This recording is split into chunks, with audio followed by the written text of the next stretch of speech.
Guru Brahma, Guru Vishnu, Guru Devo Maheshwara, Guru Sakshat Parabrahma, Tasmai Shri Gurave Namaha. This is Satvika, right?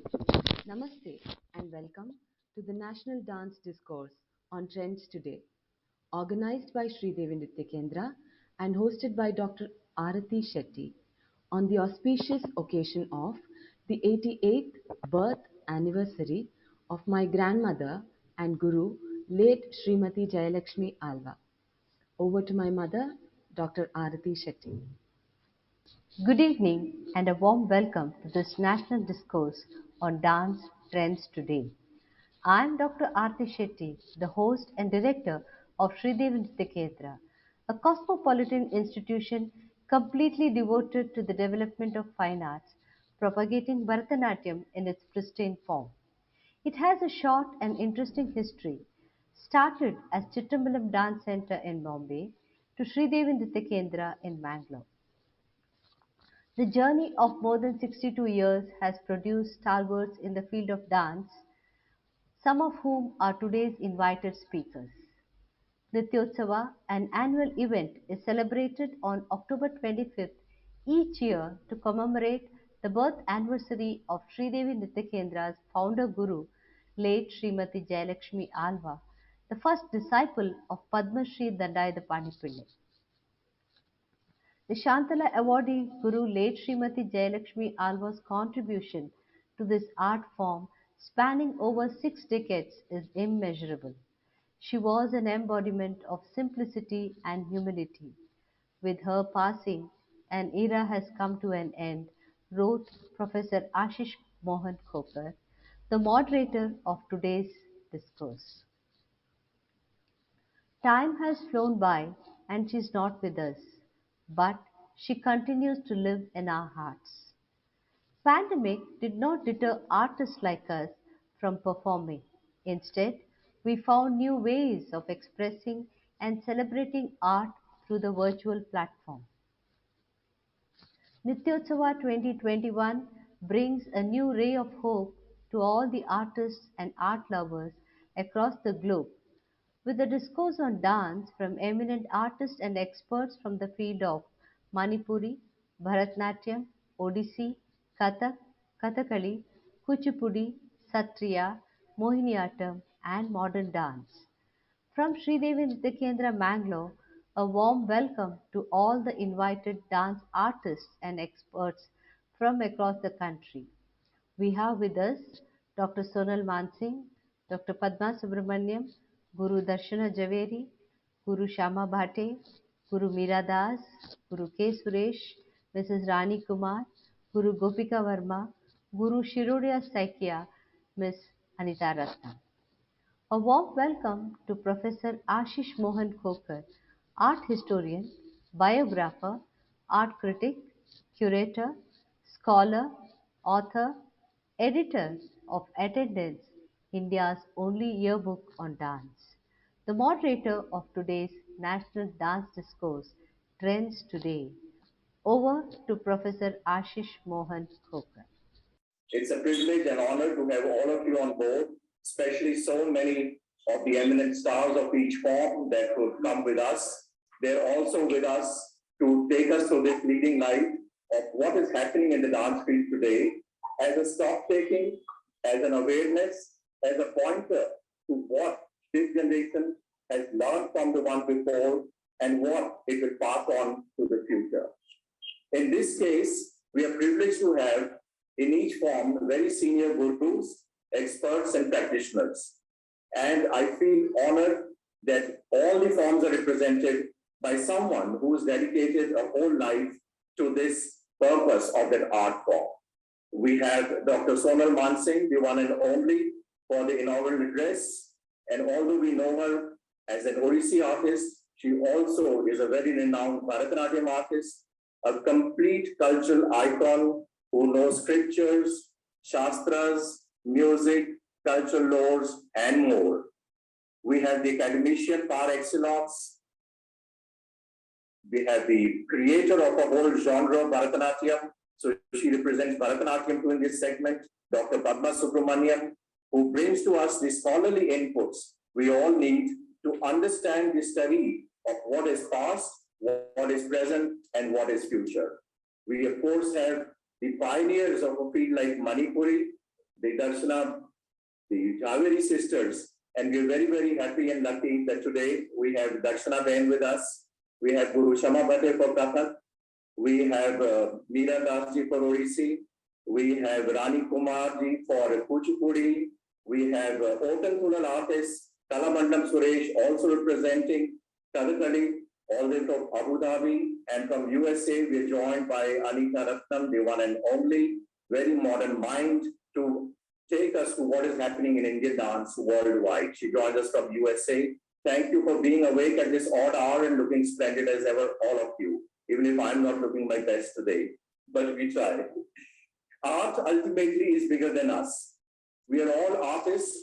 I'm glad the delay set us back by 5 minutes, but many more people could join in from various cities. We have from all over the world on different timeline, from Mauritius, from Australia, from Italy, and of course from India all over. So it is a very pan-Indian focus, a very pan-Indian idea of celebrating the memory of Jayalakshmi Alva Amma. There are very few artists one meets in life who are gracious, who are kind, who are artistic, and who are always involved as a sadhak. Her early years in Bombay, her work in Madras, her learning with Pani Pillai sir in Madras, her living now in Mangalore, her taking the art forward, makes us celebrate her on this occasion, her birthday, which falls tomorrow on the 25th. I feel very, very humbled that the panel is so pan-Indian. It is not easy, despite technology in our times in life, to bring everyone on the same table. And so we begin with the keynote address with both Dr. Padma Subramanyam and Dr.Sonal Mansinghi's inaugural address. नमस्कार, मैं बधाई देना चाहती हूँ मेरी गुरु Shrimati Jayalakshmi Alva जी की पुत्री श्रीमती आरती शेट्टी, जिन्होंने उनका इतना सुंदर काम कंटिन्यू रखा है, चालू रखा है, एंड श्रीदेवी नृत्य कला केंद्र. I learned from Jayalakshmi ji way back in Bombay when I was Sonal Pakwasa, and the most memorable things were that she immediately gave me the main part of Vasantavalli in Chitrambalam Kuruvanji, written by her Guru Vadya Sri Dandavadapani Pillai. Shri Guru Bhyo Namaha. Respected and dear Padma Vibhushan Dr. Sonal Mansingh ji, Member of Parliament, Shri Ashish Khokar, the convener, and my dear sister Guru Aarti Shetty, and friends, thank you for inviting me to give the keynote address for the National Dance Discourse on Trends today. Let me first join you in praying and paying my homage to our revered and most lovable Srimati Jayalakshmi Alva on her birth anniversary. It is most relevant to have this webinar at this juncture when the birth centenary of Jayamma's Guru, Sri Dandayatapani Pillai, is being celebrated this whole year. Jayamma was a tall pillar of strength in guarding traditional values, not only in the technique of dance, but also in the laudable values of life. My hearty congratulations to Aarti for keeping the flag of her mother flying high. It is most appropriate to get the glittering star like Dr.Sonal Mansingh and also an eminent dance historian, Sri Khokar, for this meaningful event. Last 1.5 years of pandemic has certainly made it a necessity to change the working of the dance community. Even I, who used to shun all these years the concept of online classes, had to adjust to times and create a space for virtual classes at our 79 years old Nrityodaya dance school. Online classes and even online performances are part of recent trends. This apart, the younger generation is now in the process of self-management of their cultural activities without depending on external factors. The young artists are now experts in social media for their sustenance and constant reminders of their presence in the field. Pandemic has changed the whole dynamics between arts and digital management space in its true sense. Artists have been compelled to train themselves in areas that they never knew. Even gurus got their footprints in the digital world like Facebook profile page, Instagram handle, YouTube channel, Twitter, website, and so on to be in touch with the organizers and prospective audience. A young dancer has the following on the new methods of marketing. This is what she writes. These methods include 1. Advertising, 2. Branding, 3. Copywriting, 4. Audience relationship management, 5. Event planning, 6. Graph designing, 7. Editing, that is video editing, and 8. Media management. This would give an idea of the recent trends, which has more concentration on creating awareness about the artist than on working under great gurus tirelessly for enriching their technique and collecting forgotten dance numbers of the fading traditional repertoire. Another trend is exactly opposite of this. Some young artists are inspired to do research, which is a very positive sign.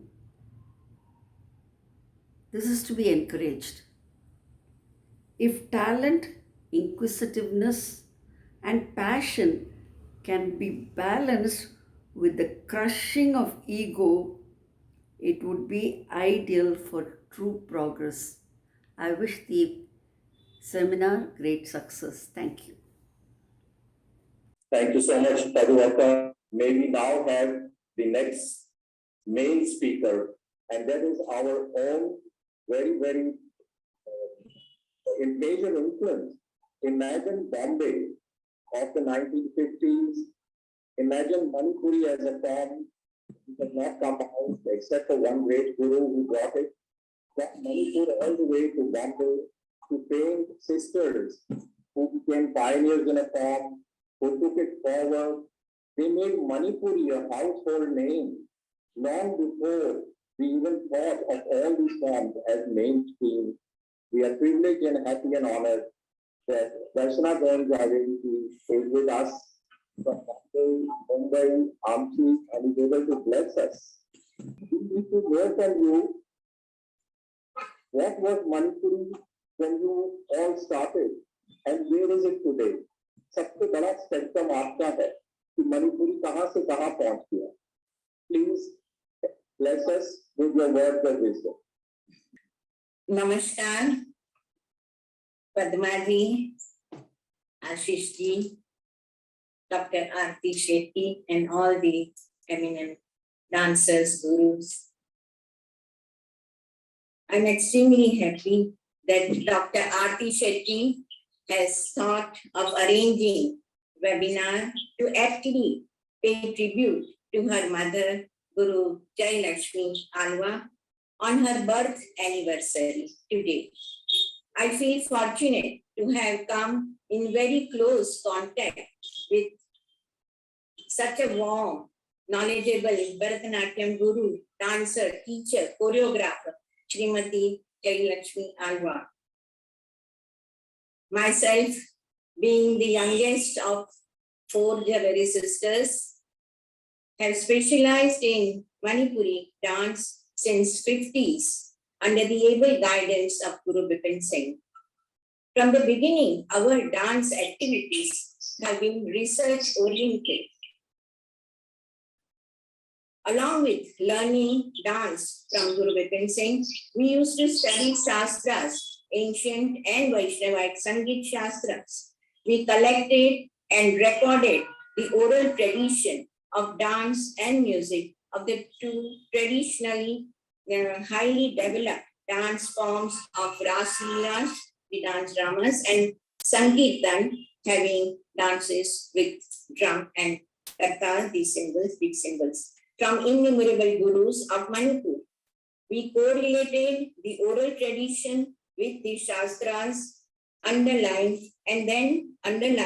the oral tradition, we established the scientific tenets, and then taking root in it, Guruji devised systematic training course and choreographed items, keeping in mind the demands of the proscenium stage, which we presented all over India and all over the world since 1958. We 4 Jhaveri sisters, along with Guru Bipin Singh, have worked for more than 50 years for preservation, perpetuation, and propagation of the classicism of Manipuri dance by bringing the traditional and classical dances of Manipur from the temples to the theatre without polluting its original form and spirit. We have established 3 institutions, Manipuri Nartanala at Bombay, Calcutta, and Manipur, to channelize our manifold activities like teaching, creating production, performances, touring, research, publication of various books, 18 books. I have been visiting Manipur since 1958 several times with Guruji for study of various dance and music forms, from specialized gurus for research, lectures and demonstrations in seminars, performances in festivals, teaching, choreographing items for the theatre, meeting gurus, scholars, discussing with them, explaining our approach and purpose, and demonstrating our work.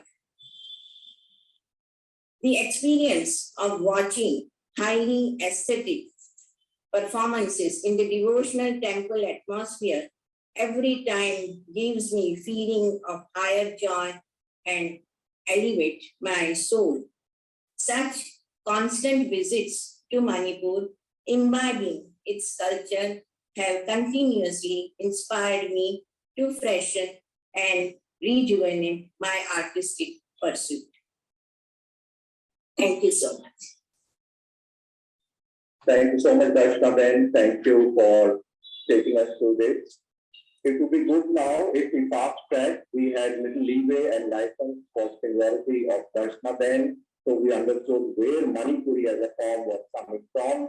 Now we will not really focus so much on past, but what is actually happened in present with a performing form which is pan-Indian, even Bollywood, as they say, Kathak. Kathak has had very recent and interesting and long history, and somebody who's well poised in both the world of traditional Kathak popular Kathak, international Kathak, is Guru Shama Bhate of Pune with us. Shamaji, please tell us where Kathak and in terms of trends stand today. I want to start by thanking Sridevi Nrithya Kendra, RDG, and Professor Ashish Khokar. I also have pronounced to the memory of Jayalakshmi. I have to fast track, and I don't know how, but I will try. Any performing art, according to me, because of its temporal nature, is bound to undergo changes and has to move with the times if it has to remain relevant. Any traditional art form essentially can survive and become strong if these transformations are organic and are within the framework of tradition. A classical dancer is supposed to adhere to the core classicism and abide by the codification specified in the Shastras. This poses a contradiction of sorts. A dancer has to walk a tightrope to find balance between the core constants and the changing trends. Now, what are the changing trends? After independence, Kathak moved to the spacious proscenium stage. The dancer had to take cognizance of the large space around him, the audience sitting far away. The atmosphere of Mahfil was replaced by a formal, sophisticated stage environment. The vocabulary of rastikas, anger, and stances increased multifold. After the pandemic, our whole life has changed. The performances are on screen with the audience sitting in their cozy homes. Most of the teaching is online, like it is mentioned. I believe there are merits and demerits of every situation, and Kathak has absorbed and integrated many influences along the way and resultantly become enriched and vibrant. And I'd like to now jump because we have three traditional forms: Bharatanatyam to Dr. Padma Subrahmanyam, we even had Manipuri to Darshana, and Kathak to Shama. I'd like now to position a form which is continuous, which partakes of all Indian forms, takes the language worldwide, easily accessible, and one of the best representatives both a modern mind and a performer and an activist and an artist is Natyarani. Kindly to run us through, you see the whole spectrum. Bharatanatyam, Mohiniyattam, you have traveled worldwide, you have seen what happened to Indian dance from very close quarters as its interpreter and also as its patron and promoter. Where do we juxtapose our dances per se in the global world, and where does Indian contemporary modern stand? Anita, Ratnam, etc. Otherwise, please, thank you. Namaste, everybody. Thank you, Ashish. And thank you for inviting me to this very important forum. I think speaking to you from New York City, which was my former home, and already meeting with some young dancers, there are several questions that the dancers here outside India have that are very different from what we've heard the senior gurus speak. They are not really concerned about keeping within the framework of tradition. Who drew the line for what is framework? Who says what is the right auchitya? These young dancers, whether they are trained in the classical mold or are experimenting or never trained in classical dance but have been trained in other forms, are now wanting to respond to the here and now. The pandemic in particular has thrown up a completely new aesthetic, and that is of Instagram reels, 15 seconds, 30 seconds, a maximum of 1 minute. How can you hold an audience? How can you hold attention within that really short frame of time? It works completely in an antithesis to all the other aspects and codes and mores of what we say are the Shastras, or whatever our gurus taught us. But one thing is very clear. There is an urgency with young India or young Indian dancing bodies.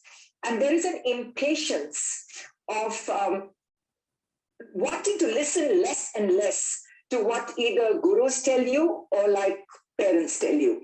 So there is greater engagement with the contemporary dance body with current day politics, be it in the US, Black Lives Matter or Asian Lives Matter, or other aspects with Indian contemporary dance, with dancers who live in India, about secularism, about casteism, about other kinds of right-wing nationalism. So I think contemporary dance anyway, globally, has always been quicker to respond to events, both in society and politics, than the classical. And you can take it as, look, there are already tickets sold out to the Christmas classics here in New York, the Nutcracker and Swan Lake and Giselle. It's like the Kalakshetra Ramayana dance series. They are classics. They will forever be wanted, eagerly awaited. But there is a whole world of Indian contemporary dance that is emerging. Contemporary dance has not been as visible on social media like classical dance. We've seen so much of classical dance in almost 2 years of the pandemic. So we tend to think that the contemporary dancers have been sort of sleeping. Actually, far from it. If we think about international art events, say the Kochi Biennale, say a photo exhibition, if they wanted somebody in dance movement, they are not going to the classical dance world. They are only asking a contemporary dancer who is more conversant with site-specific work, who knows how to work with either minimalism or with how to work in collaboration. The spirit of collaboration has not been inculcated by the classical dance world or by the gurus. It's a slow learning process. Contemporary dancers are ready, willing, and more agile in that aspect. A very interesting thought that came to me, actually, at a remark from a contemporary dancer in Bangalore, was that classical dance is not forgiving of somebody who doesn't fit a classical, beautiful form. And so contemporary dance is far more welcoming. It doesn't have body shaming. It doesn't have any of the other kind of expectations that a classical dancing body needs to have. I feel that there is a great future in contemporary dance. It could be considered a breakaway. It could be considered a rebel faction. It could be considered the errant child. But this is not something that is going to be, that can be ignored. It is not going away. And less are they concerned about the itihasas or the Puranas or the Shastras or the Lakshman Rekha that somebody has drawn to say, this is Auchitya, don't do this and more. I should know because I've spent a whole lifetime trying to discover, create a new vocabulary that I call Neo-Bharatam. And I was pushed aside by so many people, including many people in the National Awards Committee, that could not define my dance. Get ready now for more and more kinds of dance offerings that you are not going to be able to define in categories. Contemporary, classical, neoclassical, modern, creative. What is it? I feel that the dancers are moving. Contemporary dancers are moving with their ideas, but we need the presenters to also move. We need the gurus to recognize that there's going to be so many ways of expression, even though a classically trained body in Bharatanatyam and Kathak would be doing something completely different. I want to end by saying that Bharatanatyam and Kathak have been the two forms that have readily given itself to the contemporary dance world. We can look at Roots and Dennis or Martha Graham, and we can look at Kumi Ben or others, but these are the two forms that have been more readily surrendering and more creative fodder for a contemporary choreographer. But now we have contemporary dance training like an Adava system. We have it in India, and it is happening more and more on social media, be it Artform or be it a new group in Kolkata called Continue. So I'm very excited watching these young people. I want to encourage them because they are still a much smaller number than the classical dance world. This Vijayadashmi, we must have had thousands and thousands and thousands of diaspora kids entering the classical dance classes. I don't know how many have come into contemporary dance training, but it will and surely will happen. Thank you so much for giving me this opportunity. Namaste. Thank you. That was well said, as only Anita can do, and it encompassed vast knowledge within 5 minutes, appropriately done and succinctly put. Thank you, Anita, as always, for putting in capsule form very filtered experiences and knowledge. Talking of knowledge, we go to the beaches of Kerala, but he has gone to Abu Dhabi, so it is more of the same territory. We invite Autumn Kulal artists, whom actually Anita and I and other platform and discovered and brought center stage. So there again, Anita gets credit. Kalamandam Suresh. I would call him as a young performer, a teacher of Kathakali at Kalamandam, but more Odin which was always called poor man's Kathakali for no reason. That's because the English was in translation. Suresh brings to us his experiences as an artist who happened very quickly just because of hard work. There's no substitute to that.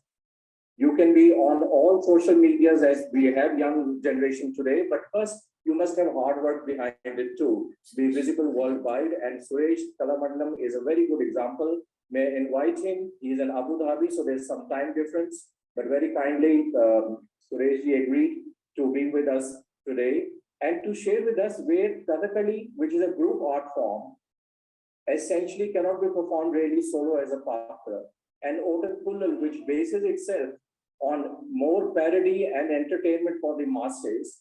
In the context of the historical times it came about in, where do you juxtapose both? And what are you doing in Abu Dhabi?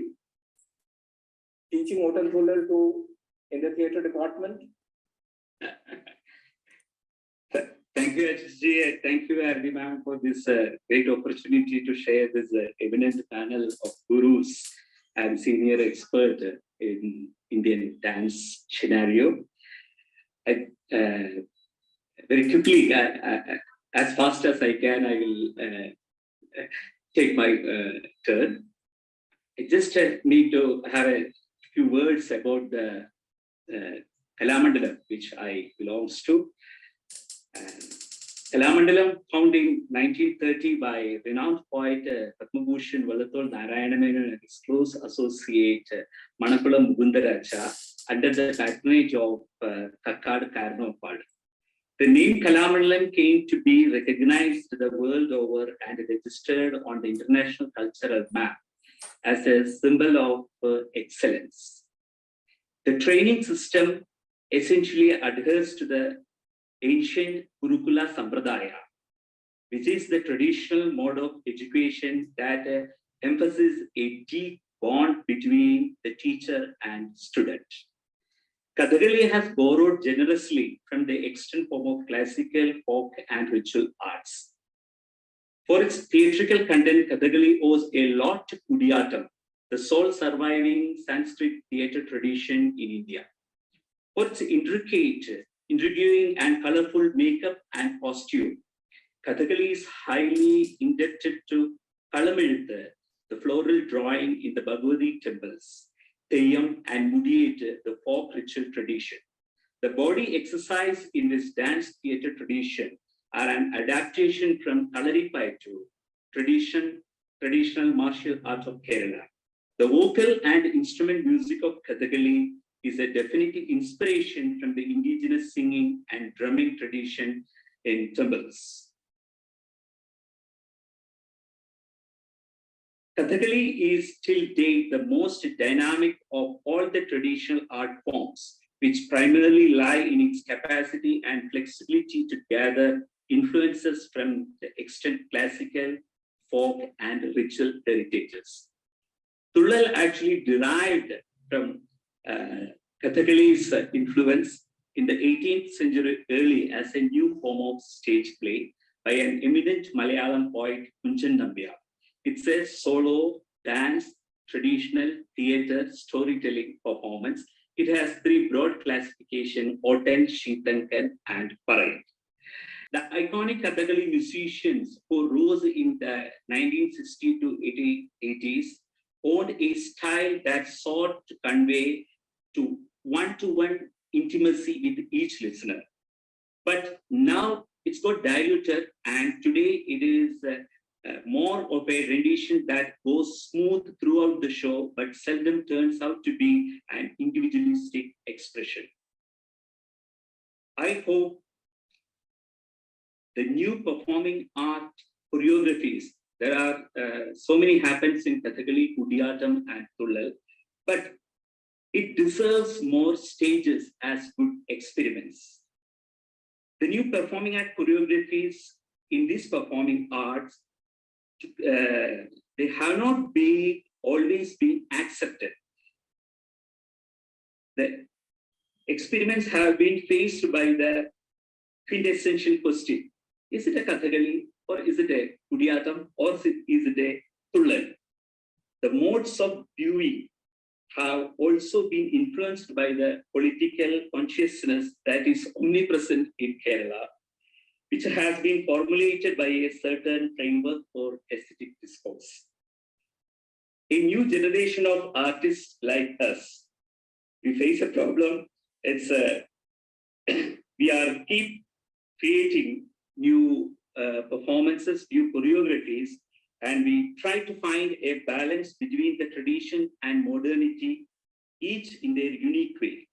It remains to be seen how far we can go, and it's able to travel without succumbing to the pressures from within and without.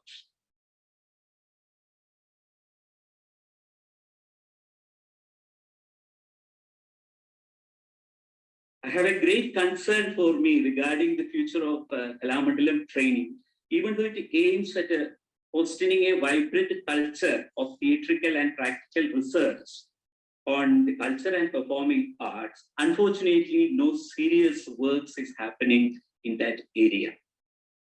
I hope, but through hard work, we can preserve and maintain sustainable model of Gurukula Sampradaya, the traditional system of learning and pedagogy in our performing arts, attuned to contemporary socio-cultural systems, student expectation, and performing requirements.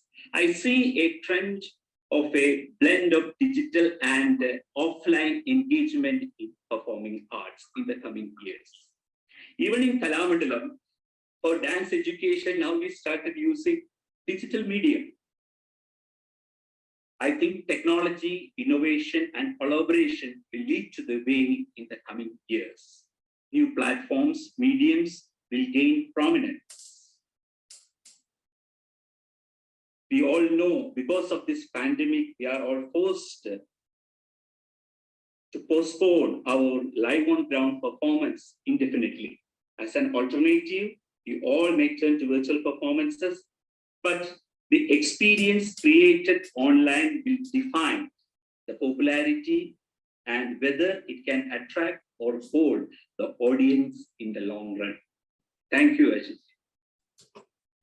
Thank you, Suresh, for giving an assessment of both how teaching, where the art form stays, and how the realities are of forms like Ot and Tullal were very, very minuscule.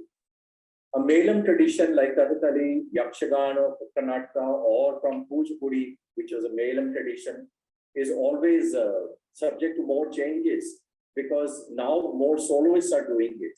It's a big problem in Manipuri now. It's a big problem for Kathakali now if you do only one Vaishnav. What happens in Kuchipudi? And to enlighten us is the eminent critic from Hyderabad, Ranee Kumarji, who has written extensively. She has been a purveyor of the dance scene for long. I invite Ranee ji to share with us about Kuchipudi, where it is gone, what's happening on ground, and what are the trends today. Ranee Kumarji from Hyderabad. Yeah, Kuchipudi has gone more flat than tame in the recent times, barring 10% adherents. Practitioners of this dance form have completely changed the structure and the spirit of Kuchipudi. For those of you all who have no exposure to whatsoever this dance as it was done in the original, from the original proponents at Kuchipudi, the changes are not even known. Broadly, Kuchipudi to most means a plate dance or a Satyabhama Kalapam. There are many changes that have taken place in the recent times, but I would like to keep myself to a few significant ones. For one, let me talk about the Sutradhar. The Sutradhar is a very, very pivotal person in a Kuchipudi dance, be it a solo or a Kalapam or a dance drama. But now the Sutradhar's role was that of an alter ego to the protagonist.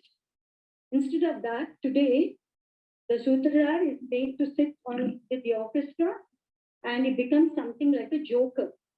He is providing comic relief, which he should at times in a ballet, but not generally in a solo. For example, Madhavi was the Sutradhar for Bhama Kalapam.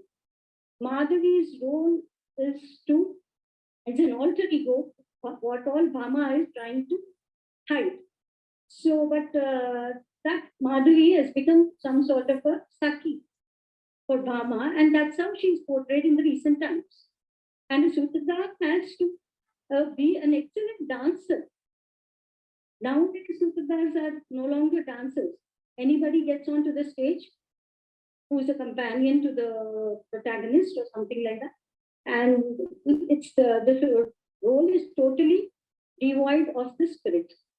Secondly, I would like to mention that since this dance was originally male-oriented, a male form, it was a majestic dance, but belonging to the Kaisika Vritti, the males had to make a lot of exaggerated movements in order to convince the audience that they were impersonating a female. But now, this is no longer so girls, so many women have learned Kuchipudi and they are practitioners of Kuchipudi. There is no this exaggerated swing the body, nor exaggerated expressions. So in the name of refinement, they have done something which is contradictory to the very nature and the quintessential Kuchipudi. They have tried to do this sort of a delicate movement that the way the men used to do, which is not necessary at all. But the present day, then what is happening is, by this excess sway and swing, the entire nritya is becoming loose instead of firm, strong nritya. So this way they are losing out on the, I can say, on the structure of Kuchipudi. And thirdly, I would like to say about the plate dance. The plate dance, when it was taught to us, we were supposed to reproduce the jatis on the plate after the Natyarani pronounced it as jati. And the mridangam would go totally silent. Or it was something very closely related to Kathak board and then the dancer showing her nritya. But now the mridangam is playing the jatis and the Natyarani is spelling out the jatis and the plate is going bang bang. You don't even know what jati is. It's just hitting the floor. That's about it.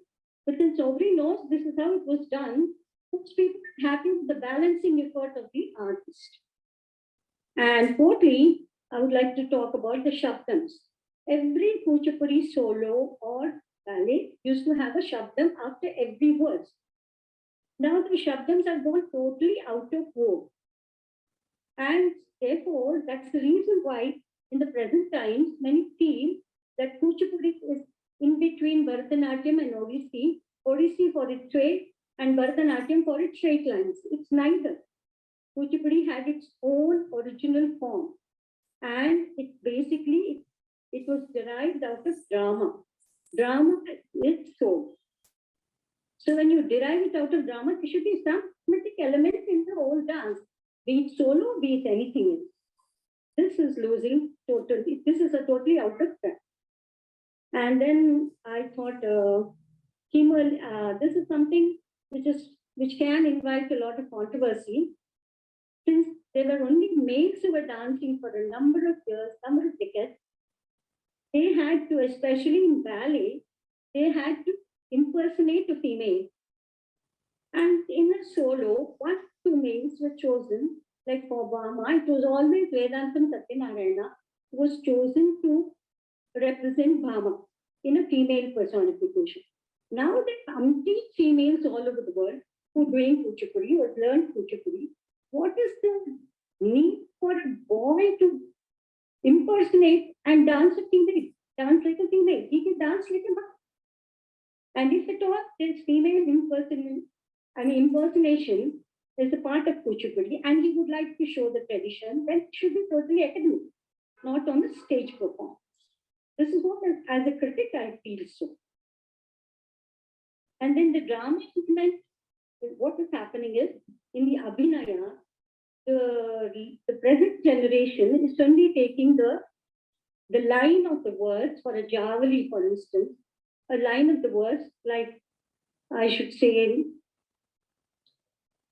I can say a line in Telugu, Kanu Chupu Chusi or Kanu Kotti. It means in the language of the eye, the hero had approached the heroine. So usually it is done in the most auchitya of style. It is not just a winking at the heroine. It should not be done. There are umpteen expressions, as in a drama, keeping the auchitya in mind. These things the gurus have to imbibe in their students. Otherwise, it will be like any other Sringara, highly romantic or bordering on erotic, which is not at all the essence of Kuchipudi, Jhaveri. And last but not least, Telugu is an important part of understanding Kuchipudi. It's because it derives from drama and the dramatic element has to be presented even within a solo format. Learning the language and understanding the psyche, the Telugu psyche that is the background of this whole language and this dance is very important. If you don't follow Telugu and follow the song and get it by heart and get a general view, then the dancer suffers from denial, from complete expression, as well as from trying to reflect the dance form in its entirety. With this, I take leave. Thank you very much. Thank you, Ranee, for taking up very strong and important points. I hope there are questions from other proponents. It's like the work of Nataraja Ramakrishnan in reviving Andhra Natyam, but now Andhra has become also Telangana, so there are political, geographical boundaries. It is a matter for researchers to take these issues up, also Perini Tandava and other forms. But since our time is so limited, we will address ourselves to very core issues of trends, larger trends today.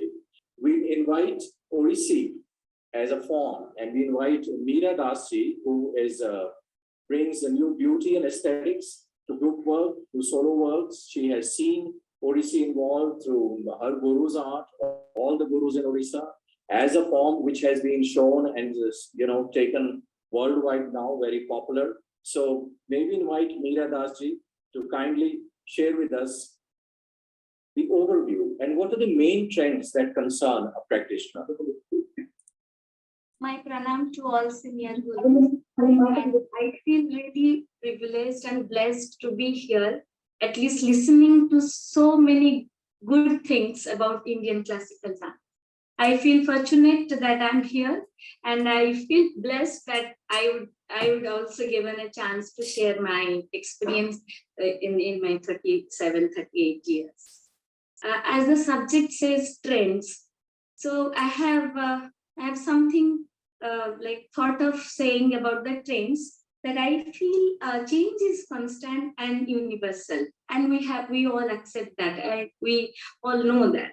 If we talk about the trends, we observe many things have changed since I had learned this dance form. Initially, I started with Gotipo dance style from Guru Gangadhar Naik, then came to my Guru Padma Vibhushan Kavicharan Mahapatra. From my childhood to my youth, there was change. And till today, the changing is happening almost every second, and we accept it. We should accept new things, but at the same time, what I feel, some basic principles or some basic ethics should remain constant. we have seen many reforms of Indian classical dance, but each form, the reforms, we see the core of Indian classical dance have remained constant, and which is really beautiful, what I believe. But in this 21st century, we see the core essence somewhere, not all everywhere, but somewhere we see, I personally feel the core essence and the classical flavor of somewhere diverting or missing. New thoughts, new vision are always welcome. New ideas are also wonderful to incorporate in Indian classical dance style, especially if I talk about Odissi. But at the end of the day, when we don't stick to any particular rule, I think we'll mess up with something that will give a very wrong notion to the coming generation. To be very brief, I have taken four aspects of our new trends. Trends in attire, for me, Odissi attire, and the second one is the music and rhythm. Third, literature. Fourth, the basic dance style. If we talk about the attire, I feel Odissi attire has its own beauty, and who have, like our guru have, they have thought of a beautiful attire where you get your identity when you stand, even not doing anything, not even dancing. If you stand with your full attire, you can recognize as a Odissi dancer. And I don't feel any change should happen to that same attire that will that may that may give you a proper identity of a Odissi dancer. We should not change that. Even with the new trends, people started taking out some jewelries, and they are trying to do without the headgear. With what I feel is the beauty of Odissi. We should not following the trends, looking at other dancers, taking out other ornaments or taking out the headgear style, which is really precious for a Odissi dancer. They should still continue with the same attire, so you can be recognized as a Odissi dancer. Even in the costume, when I initially started dancing, I was used to wear saris. To make the dancers convenient, Guruji started giving us stitched costume, which again showing the new trends. Maybe Guruji has seen Bharatanatyam dancers or other dance styles. They were wearing stitched costume. Guruji had also introduced stitched costume to Odissi, but with the fabric of Odisha, and even the costume looks like wearing a sari. That is the beauty of Odissi attire. Again, with looking to the new trends, we should not change the attire, which will again take away the identification of Odissi. Second, I would like to say about the music and rhythm. Initially, when we were listening to the Odissi music, it has its own charm. The gamak, the style, the wave of Odissi music is totally different from other music. And but with the time, and again, we see that we try to incorporate Hindustani music to Odissi dance also, and that is being accepted by other audiences. But in that process, what I basically feel that if we stick to our own reason, own music style, own style of our own music, then it will recognized as a proper style or proper identification of your own region. Like what I would like to say that Odissi music is not being accepted as a classical music yet, but we are struggling for that. Whereas Odissi dance has been accepted as a classical dance since long back. Because of this, because we are not taking only Odissi, we are taking other music to our Odissi dance to make it more enriched or more different from the traditional one. So I think with the Odissi music, if we work further new works with the dance, the music can be also reach to the international area. Then literature. Initially, we were performing only to Odia songs and Gita Gopinda, but now, not now. Even Guruji tried to do with in Hindi language, other languages also. which we also accepted, and we also try to do new themes, new choreography with different language. And I think dance is universal, and we should dance has no language, so we can play, or we can dance with any language with your own style and with your own experience, expression. You can tell whatever you want. The language is not a barrier, as I feel. And what the basic thing, what I feel today, some of the dancers, the young dancers, are forgetting the basic principle of Odissi. As we all know, when we are taught, we had four basic postures like Samabhanga, Abhanga, Tribhanga, and Choka. And we had directed to do Choka in a particular position, that this should be the gap. Then Tribhanga, the Bhangi should be looking like a helix with three bends in your body. There are specification in body postures.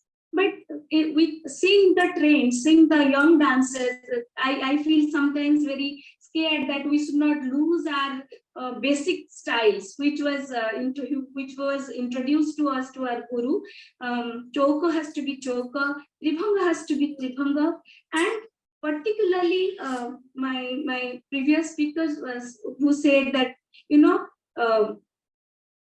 we have our own style.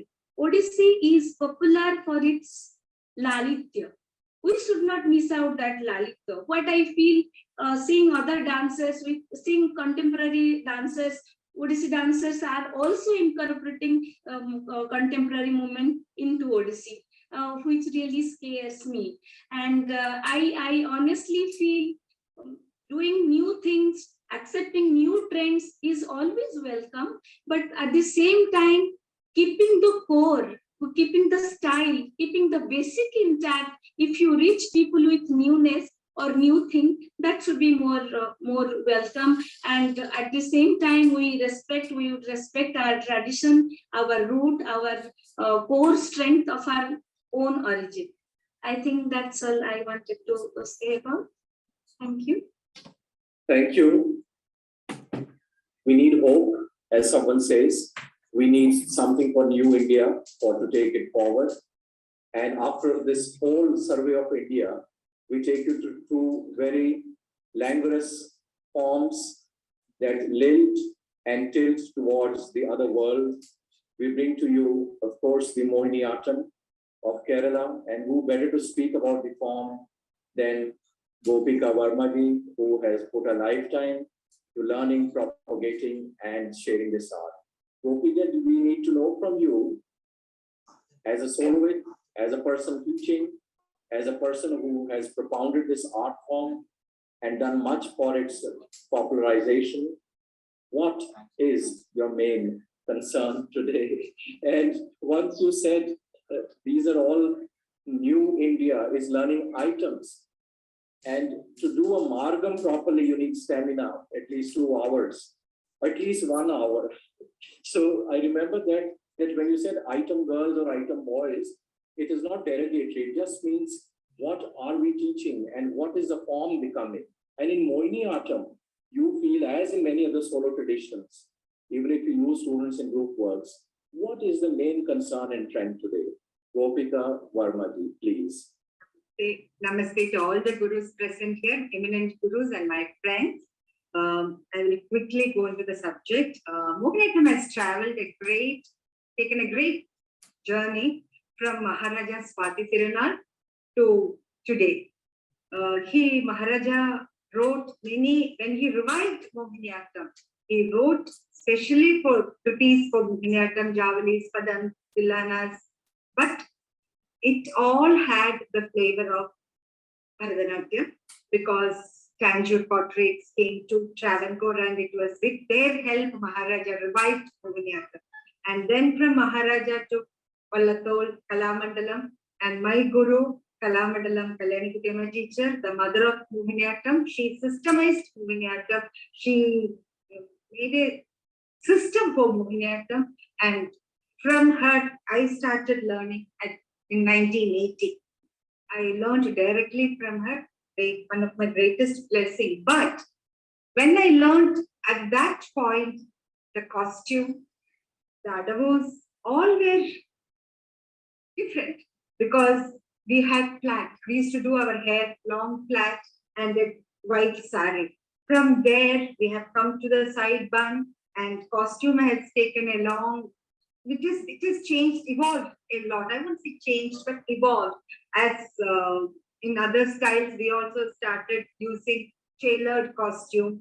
Then mostly only cream and gold, and we never even used to wear gold color blouse. It was only white blouse. It was very, very, very particular that we should take a white blouse and gold border. But from gold border to colored border, then even now we use dresses according to the character. When I did the Gandhari for Shamaji's collection, she insisted that Gandhari should have a veil and Gandhari should have, she had a very, very distinct decision on Gandhari's costume. Then from there to Gandhari, it was a long journey. It's a long journey for us. And when I did Artikal Devi Kannaki, I wore a red costume, but it will look like Mohiniyattam. And when you see the costume, you know that it is a Mohiniyattam dancer who is doing it. The costume is Mohiniyattam. But the body I had changed to red. And when I did Shurpanaka, I wore a green dress. So these are the trends which has happened in Mohiniyattam costume. And also from Maharaja Swati Tirunal to Padma Bhushan, Kavalam Narayana Panikar, etc.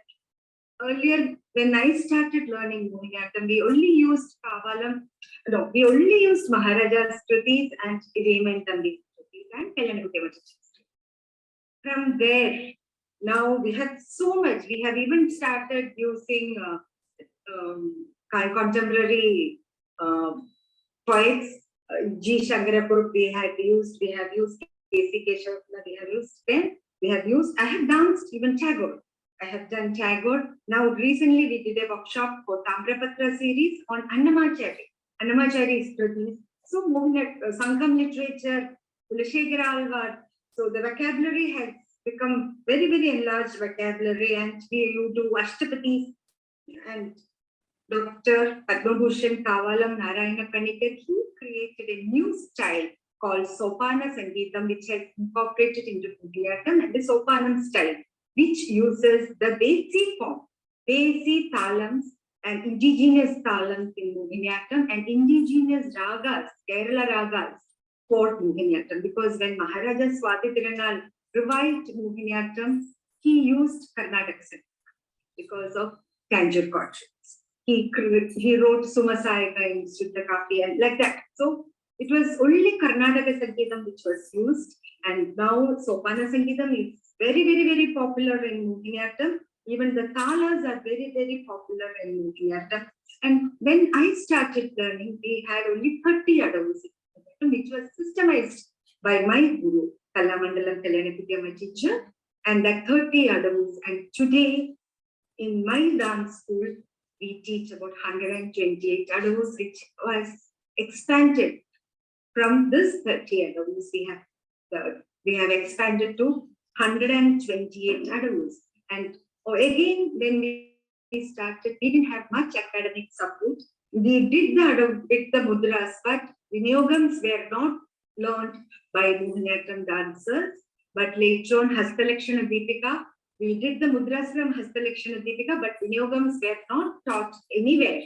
In 2003, from Nelliyod Ashan, I learned the Vinayogam of Mohiniyattam and made a CD by Maharajas, by Malayalam Manorama, and that CD was released by Padoka, was very kind enough to release that CD, and in that CD we used all 585 mudras by the Vinayoga. So that has become a text for the Vinayoga. For many artists have started using it. So we started taking the help of academic support. Hastalakshana Deepika, Balarama Bharadam. Now Natya Shastram is being used for, we are traveling through Natya Shastram. We are exploring Natya Shastram. How to use Mohiniyattam, because Balarama Bharadam was the text, is the text which we use. but now my teacher, my present guru, Kalamandalam Sugandhi, teacher, she has done her PhD last week under Paduka, and Mohiniyattam traveled through Natya Shastram. So we are academically also exploring. We are becoming much more stronger in taking the academic help also. And also I feel from Vipralamba Shrinkara, Mohiniyattam was pregnant with the Shrinkara concept. From Shrinkara, we had started using all the other rasas, and even we do items like Shurpanaka. I did Chayamukhi, I did Hidimbi, Chayamukhi, I did Hidimbi, and those characters. Even Gandhari had other. I don't know. I didn't have Shrinkara at all in Gandhari. So Mohiniyattam traveled a long way away from Shrinkara also, but essentially Shrinkara predominant art form, but other art forms or all other rasas are also being used in now very important in Mohiniyattam. We are using it, and from a solo performance, Mohiniyattam was always a solo performance, and from solo performance to group productions, and now Nadakams also. Nritya Nadakams are also dance productions. We are doing a lot of dance productions we do. But always we had this challenge because Mohiniyattam didn't allow Mohiniyattam because we never had male dancers doing Mohiniyattam. So it was very difficult for us to do dance drama because we wanted male characters. Now I have 2 male students learning Mohiniyattam. Like that, male dancers are also coming into Mohiniyattam, and they are dancing as male dancers, not as female dancers. They dance as male dancers. So in future, we have this freedom. We have the opportunity to do dramas where we can have male dancers also as characters. And another challenge we will have is the costume, because we cannot have the costume according to the character. We have to stick to the Mohiniyattam, but eventually it will also take turn. I'm sure it will go further, but Mohiniyattam has traveled a lot from where it started with Maharaja Swati Tirunal. And today, with all many young dancers are taking Mohiniyattam as their main style, which they like to perform. But as Ashish ji asked me, I always feel that youngsters don't get the opportunity to do the margam which we used to do. We used to dance for 2 hours. So we used to do varnam for 30 minutes, 40 minutes of varnam, tillana. Then after tillana, we used to do saptam. In Kalyaniputtam teacher style, after tillana, we had an item which was about 20 minutes. And after tillana, we will do saptam. But I think nowadays we don't even get to do 3 hours of performance. Is very rare, and youngsters get to dance 20 minutes. So where do they get the opportunity to do 3 hours is very so that is the one struggle I have, because if they have to do margam. Margam is very important in Mohiniyattam because padams are very important in Mohiniyattam, especially Swati padams, Iraimantambi padams, Ashtapatis. These are all very important, and they have to dance with chaukam, and they have to evolve in that character, and then that character is established. So it is a very slow going style which needs a lot of abhinaya pradhanam. So the artist has to be matured enough to carry it to the next level. So I feel, but Mohiniyattam, as the great critic Subbuduji told once, he told the Mohiniyattam, the poor cousin of Bharatanatyam. But today, very lot of proud moment, I can say that Mohiniyattam is not anymore the poor cousin of Bharatanatyam. We have become the rich cousins of Bharatanatyam. And we stand alone. We don't Thank you so much, Gopika ji. You are a princess, we know, so you are very rich even otherwise in art, in your knowledge, in your sharing. We must have a voice from the youngest recognized form, Satriya, from the Satras of Aham or Assam. So we must have an inclusion of Assam and its traditions, because that's part of the mainstream of the culture. So we have Shruti from the Assam to represent to us what are the main changes, because it was done by celibate monks. And now everyone is doing it by way of encouragement. So how does that paradigm shift? We have recorded version because of other technological issues there. The voice is little soft. Please increase your volume in your systems so you can avail of this inputs on Satriya. Namaskar. Satriya dance is a product of the Neo-Vaishnavite movement when in the 15th, 16th centuries, Srimanta Shonkardev, a genius, was born in this part of the country now called Assam, ushered in a new faith uniting all the people irrespective of the caste or creed. The name Satriya is derived from the Satra institutions, the Satra institutions. Those have been practicing and cherishing the dance form as a part of their religious rituals for last 600 years. This dance form remained confined to the Satra institutions till the mid part of the last century, when some devotees and a few academicians outside took it out of the confines of the Satra and brought it to the secular stage. Things changed drastically after the Sangeet Natak Academy recognized it as one of the major traditional dances in the year 2000. Overnight came up many schools, many teachers from the Satra or outside.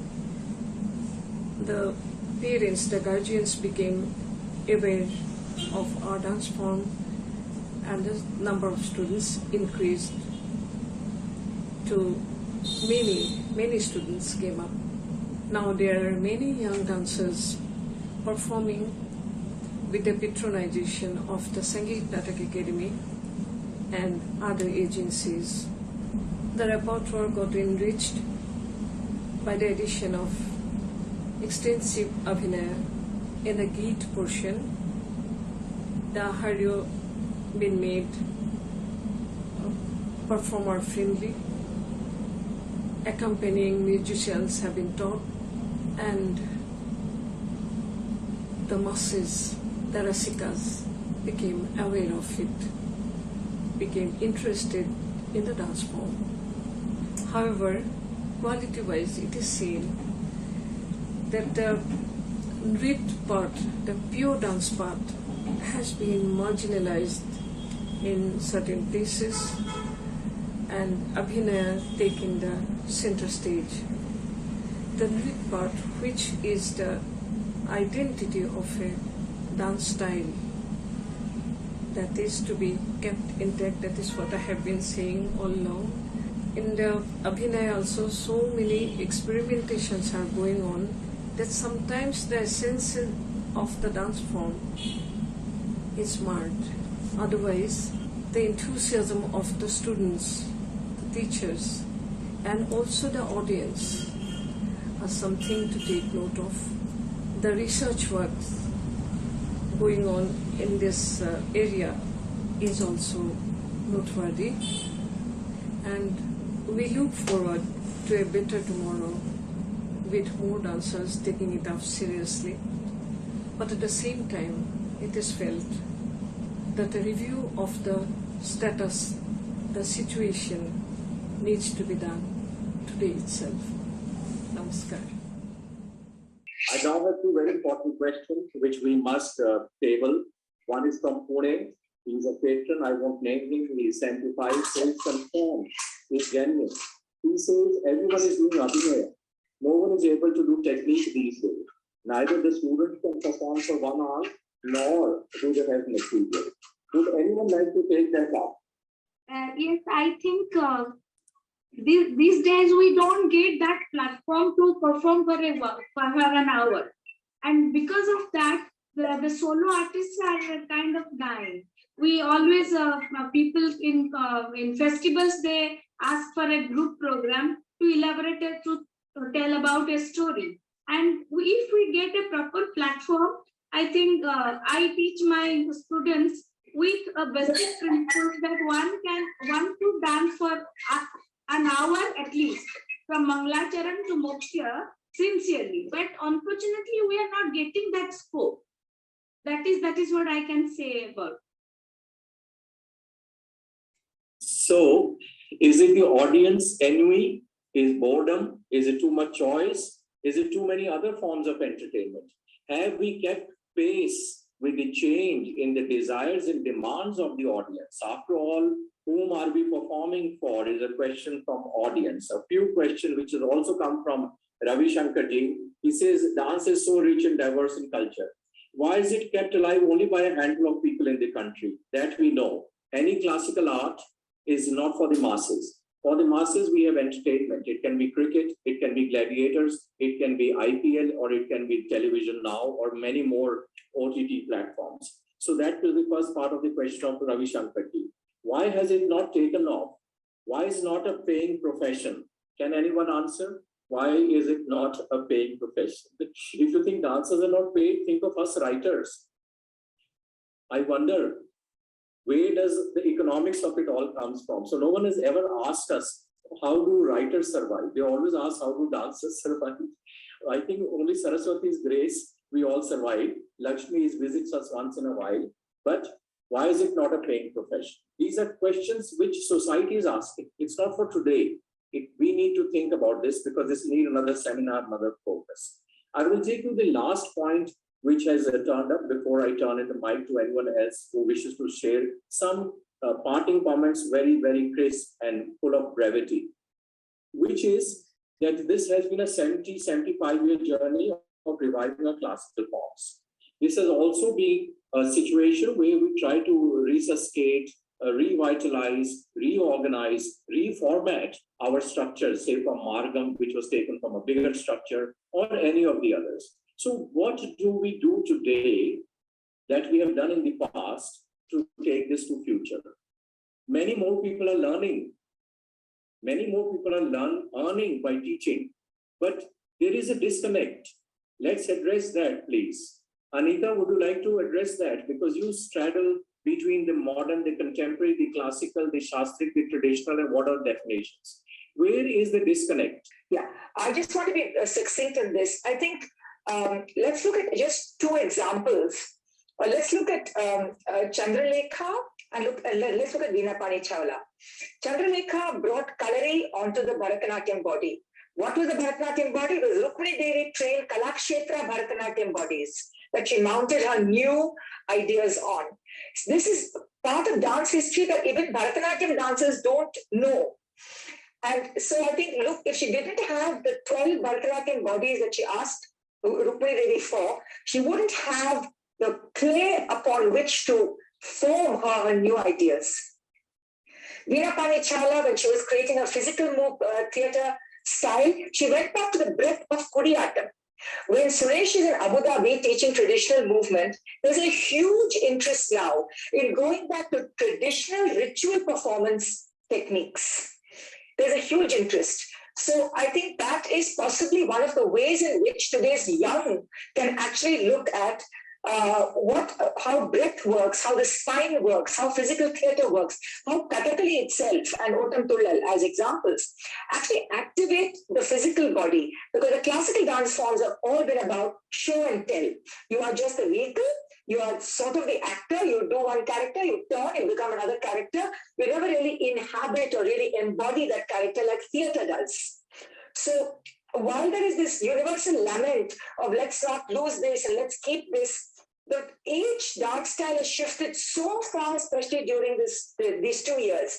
The visual aesthetics have shifted. We will have to wait and see. What are we going to be willing to leave our homes, travel the distance, fight the traffic, and sit in an auditorium for? What is the kind of art we want to see? Gopika can lament about a Margam. Margam will be a training ground. But if you're only given 20 minutes, gurus, please start rethinking what you will do for those 20 minutes. Make those 20 minutes count. Because just like a swipe of a finger, somebody will just look at the phone or just get up and walk out of the auditorium. We have done nothing, Ashish, in closing, to cultivate like dance advocacy. We have done nothing to cultivate more audiences for dance. We're just dancing for ourselves, talking amongst ourselves, and hitting like and whatever between ourselves. What is a larger ground? Why don't we value the dance? Dancers who teach make very good money. Dancers are so generous, they support the ecology around them. Us dance musicians, they've made millions and they've got their children married and built houses, all of the dancers' generosity. But there's a lot of work to do. We cannot always say keep the tradition, move it forward. Sometimes you need a rupture to create something very new. Sometimes you need to break to create something very new. And in India, there's a moment now. That shift is happening. What will be the future? None of us are, magicians. See as audiences open up and things happen. So let's watch and see what the programming is doing. If you go back to popular programming, Ramayana, Mahabharata, there's all the traditional things will come. We all want to sit and watch something comforting. But how will the form actually change? Will the presenters, will the sabas, will the newer artists? Will we go back to salon performances, 40, 50 people, and make it an experience, not just a performance? Will there be something in which we can meet the artist? Can we work intelligent? And just like us, they will also take the form forward. I have great hope with them. I don't want to lament. I don't want to lecture them. So I think that we should end on a note of hope, that there are always choices to make, and we hope the choices are intelligent choices. But to create something new, you have to be willing to fall, fail, and only then you can get up. If you want to be safe, you're not going to make a real difference. Good. So that covers the spectrum of what are concerns of ancient India, modern Bharat, and what all has gone in between. May now invite someone from an island culture. We talk of mainstream, but from an island like Mauritius, which is actually part of India, and more Indian culture survives in these small principalities, Trinidad or Seychelles or Mauritius or Fiji, because it's from the parent satellite company that they wish to connect it to. We have the head of MGI, former, who's teaching Kathak, who's from Baroda University. 1 minute, what is Indian dance in far away country, which is not bigger than the size of Mylapore in Madras or Yelahanka in Bangalore or Greater Kailash in Delhi? What do you do in Mauritius to keep our traditions alive? Thank you. Hello, namaskar to everybody. I'm so happy to be part of this discourse. As a Khokar to invite me and giving me this opportunity. Well, I'm going to be very brief, but very briefly saying hello to some of the people whom I recognize over there. My humble namaskar to Guruji Ranee ji, my regards to Dr. Shetty, Malti TV.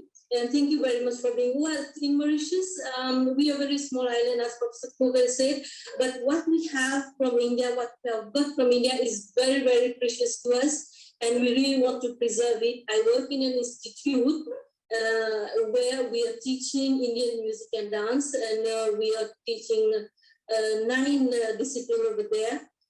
Like in dance, we have got Bharatanatyam, Kathak, and Kuchipudi. We are teaching vocal Hindustani, vocal Carnatic. We are teaching Mridangam, Tabla, sitar, and violin. And we are trying our utmost to build good performers and good educators at the same time. And we are always supported by the government of India and all experts from India as well. Some of you have already been to our place, that is the Mahatma Gandhi Institute, where I'm working presently. And I also would like to, I want to be very brief, I want to skip to my 1 minute. And I want to be very thankful for people like Professor Khokar, who is always there, like he says, he's doing Kalasiva. Thank you very much, that helps us a lot to write, to read. And I know it's not a paid job, very sorry for that. And also, I'm very thankful to Anita Ratnam ji. Thank you very much. Maybe you don't know, but I am also receiving the Natyarani freely online since years. Maybe you don't know me, but I'm one of the subscribers. And thank you for that, for helping us people from so far to be able to be supported even online. And what else can I say? Sorry to interrupt you. You asked a question and I just noticed it. You said, what's the difference between composing and choreographing? We have eminent choreographers and composers here. And let Shama answer this as a Khokar person, is that closer to home. Dr. Paul just asked me a little while ago, I just saw on my phone, what is the difference between composing and choreography? Which has always been a problem area for Bharatanatyam, Kathak, because everything is already composed. One is performing to a set kriti or to a set varnam. So where is the choreography? Unless it is group. Can you please elaborate on this very briefly? Those who wish to lead and cannot spare 5 minutes more, it's a free country still. Please carry on. We will carry the dialogue, making those who are still connected and academically inclined. Shama Bhate ji. क्योंकि आप इतने अच्छे choreographer हैं, आप इतना compose करते हो और आपको पता बाकी शैलियों का भी पता है, तो ये बड़ी एक विडंबना रहती है। मैं बड़ी चेंज की हिंदी में वार्तालाप कर रहा हूँ आपसे, जाके हमारे हिंदी के भाई बहन भी सुन पाए। ये क्या रही है composing and choreography difference? I feel composing in my mind, composing is directly related to what I have learned in my talim as in Kathak. But when I choreograph a piece, I think about it more as visuals, as compositions, as music also is a factor, and all together as an experience. And not, I will not recreate what I have learned, but I would like to recreate what I think would come from within to create the whole atmosphere and ambience. Thank you, Shamaji. That puts in perspective, at least in 2 lines. May I invite Janaki Srinivasan, editor of Sruti, a long-time adherent of forms and authority on Southern traditions, a purveyor of the dance and music scene, somebody who's actually very ancient but always looks very, very young. She is like 20, even if you don't want to disclose her age, because her experience is far vast of 40 years in arts. Please share with us your wisdom. In conclusion, you now get the honor of concluding. Namaste to all. Thank you, Ashish ji. I'm totally taken by surprise because I had no intention of speaking. I was just enjoying the trends today. But considering you have given me a chance, I enjoyed listening to all the sessions. And basically, I think every dance, every art form, why only dance forms have changed over centuries, over the years. When the proscenium has changed from what it was, what it is now, the custodians of, that is the teachers, the gurus, the nature has, custodians has changed over time. The nature of the practitioners, that is the dancers, has changed over time. The kind of audience has changed over time. So naturally, all this impacts every dance form. So, and each one of you has gone into it in detail, and there is so much more that can be spoken about. There is a lot of body in the dance now, the trend, and I feel there's a less of soul in the dance. That's probably because it's the kind of challenges and people are called upon to present things like that. But if you look at the music field, we still enjoy the 78 RPMs. So if you are challenged to present something in a short while, you can still think of presenting something without losing the core and sticking to the aesthetics of the particular dance form, and still give, if you make it an experience for yourself, I'm sure it becomes an experience for the audience. And the audience should go with an open mind and not go with preconceived notions. And then I think if you enjoy everything, art is a beautiful ocean where all of us can just, dubki laga ke thoda seekh sakte hain, but kabhi you can never really gauge the entire thing. Every time you go to it, it's wonderful, like you're sitting in front of the ocean and enjoying it, different shades, everything is so beautiful. That is art for us. It is elevating. It is entertaining, yes, but it is elevating. Thank you so much. Only you could wind it up so nicely. today is very major festival for North India, Karwa Chauth. It is a day when women worship their Pati Parmeshwar, if they are still Pati and Parmeshwar. But half of India, in North India, is actually totally off. And they said, why did you choose this day? I said, because we are Patis, we didn't know the importance of these days. So we have not kept any fast. We should do in return. So we will not do a seminar on this day when we are awaiting to sight the moon. But all of you have added and enhanced this. The original idea for this came from our Akka figure, Dr. Nandini Ramani. She had thought of changing trends and changing the situation in dance field. And the idea evolved and it evolved. We thank her for the original idea, which she had given to Dr. R.T. Shetty. And then I got involved, and then we developed this into changing trends, because change is imminent and always there. How it changes and what changes and where it leads to is what's important. May I now request the organizers to kindly give a vote of thanks. And to conclude this session, we've had some very interesting observations, questions, and maybe inspiration for yet another webinar or maybe a real seminar one day. Jab achhe din aayenge. Pranam Manglam Bhava to all of you, and thank you really for being here. Art transcends all barriers and boundaries, brings hope and positivity. Today's discourse is a testimony to this. Dr. R.T. Shetty, Director of Sridevi Nrithya Kendra, has given me this onerous task of acknowledging all those who are responsible for today's program. On behalf of Sridevi Nrithya Kendra, I would like to thank all the invited speakers, Dr.Sonal Mansingh, Dr. Padma Subrahmanyam, Guru Darshana Jhaveri, Guru Shama Bhate, Guru Meera Das, Guru K. Suresh, Guru Shirodiya Saikia, Guru Gopika Padma, Miss Ranee Kumar, Miss Anita Ratnam, for sharing their insights on the challenges, the evolution, and the new trends in dance. Listening to the speakers, it seems that artists, forced by the challenges of the pandemic, have made a seamless transition to the digital platform to maintain and propagate the various art forms. The speakers have left us on a cliffhanger. That means we are looking forward to more such discourses to keep abreast of the trends. A big note of gratitude to Professor Ashish Mohan Khokar, our critic, editor, and publisher of India's only dance annual, Attendance, for moderating the session and also for directing and guiding the organizing team, right from sowing the idea to it bearing fruit. Thank you, Professor Ashish Mohan Khokar. Handling technology is no easy task for amateurs, but we did it. Thanks to Ms. Satvika Rai, Siddharth Shetty, Pramida, and Sridevi. Finally, thanks to all the participants for your interest, enthusiasm, and participation.